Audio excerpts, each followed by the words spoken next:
You won't believe what Ray Dalio just said about Bitcoin. So this was him in 2022.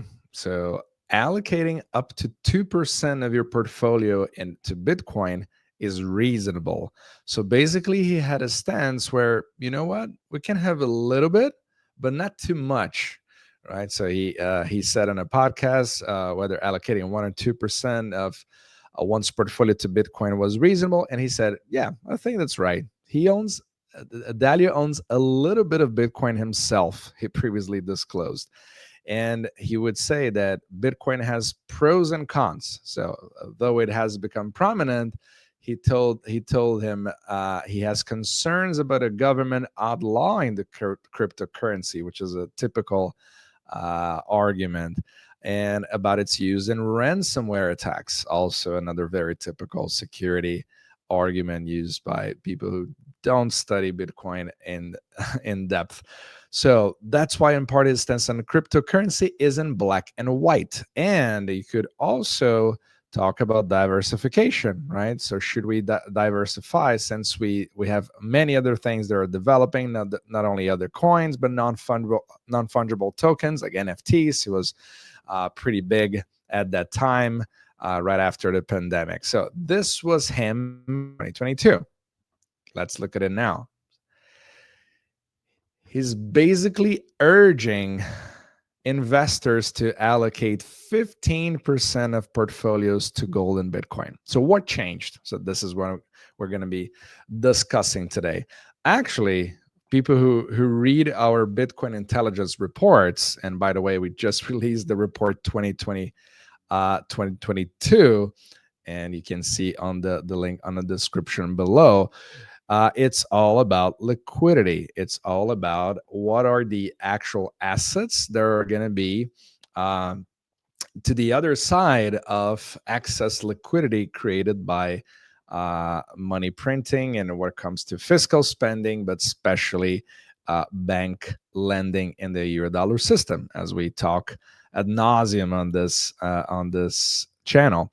And China is injecting liquidity. The Treasury in the United States is injecting liquidity. We have the TGA refill. So all of those things that we actually discuss in our Bitcoin report. So we talk about how we need to actually refill the accounts of the government and how we need liquidity all over the place and collateral. So this is a very complete report. So we're very proud of that. If you really want to understand what to do with it, what it actually means for Bitcoin prices, you can check the link on the description. So many things that he said on this new release here on this article actually makes a lot of sense in what comes to the fiscal dominance, the regime that we have on a fourth turning. So when people may start losing confidence in all institutions because they see their currency is getting diluted, even if they don't really understand how it actually works. This is why we learn about monetary mechanics here, but at the same time, we feel exactly what happens with that dilution. So basically, he said he has argued that investors should allocate at least 15% of their portfolios to gold and Bitcoin. Why those? Because those are the exactly hedges against macroeconomic risks. So it's all about the liquidity that is generated and what kind of assets that are diversified into different aspects. So they have different properties, but both of them take advantage in different ways from excess liquidity produced. And it's all about government debts. So rising government debts, especially after you see what happened to Doge, not really working out, Elon Musk giving up because governments do not work as families. So it's not about a budget that you can follow or a company that you manage. It's very different. That's not how money is actually created in our monetary system. And you need to understand that in order to understand why he's actually changing his stance on that matter. So when he says here, it's interesting to see how people, I mean, he's a billionaire.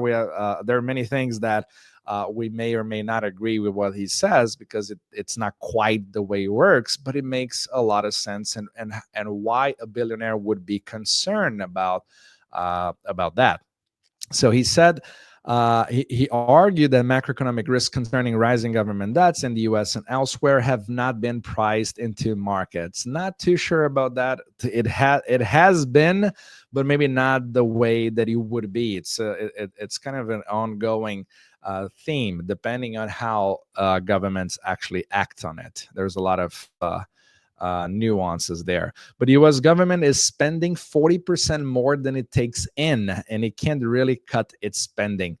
While I would agree with that, here we have the notion that governments are just families. What we just discussed before. So it's not really right like that, because money creation from the government comes from fiscal spending. You don't need to have taxes paid first so you're able to spend. If you are the currency issuer, it's actually the opposite. So taxes actually destroy money in order to reduce monetary inflation. However, based on the regime that we have right now, on a fourth turning kind of regime, that means that governments are just going to need to spend more, especially when we have less productive of a population, of an economy that is not really working too well. So the more they're not productive, the more that the government needs to step in. So it's not a matter of controlling that, but the effects are basically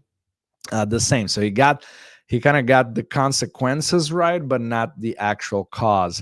And he went to explain why the U.S. government paid its debts by only issuing more debt, and by the central bank, or the Federal Reserve, printing the money. That's where it gets a little sketchy on the mechanics there, because the Fed does not print money as people think they do. And people who follow us on the reports are going to understand more and more why that is.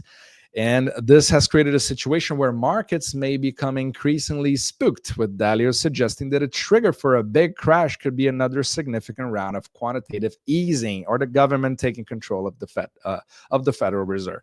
So there's a lot of mix and match there.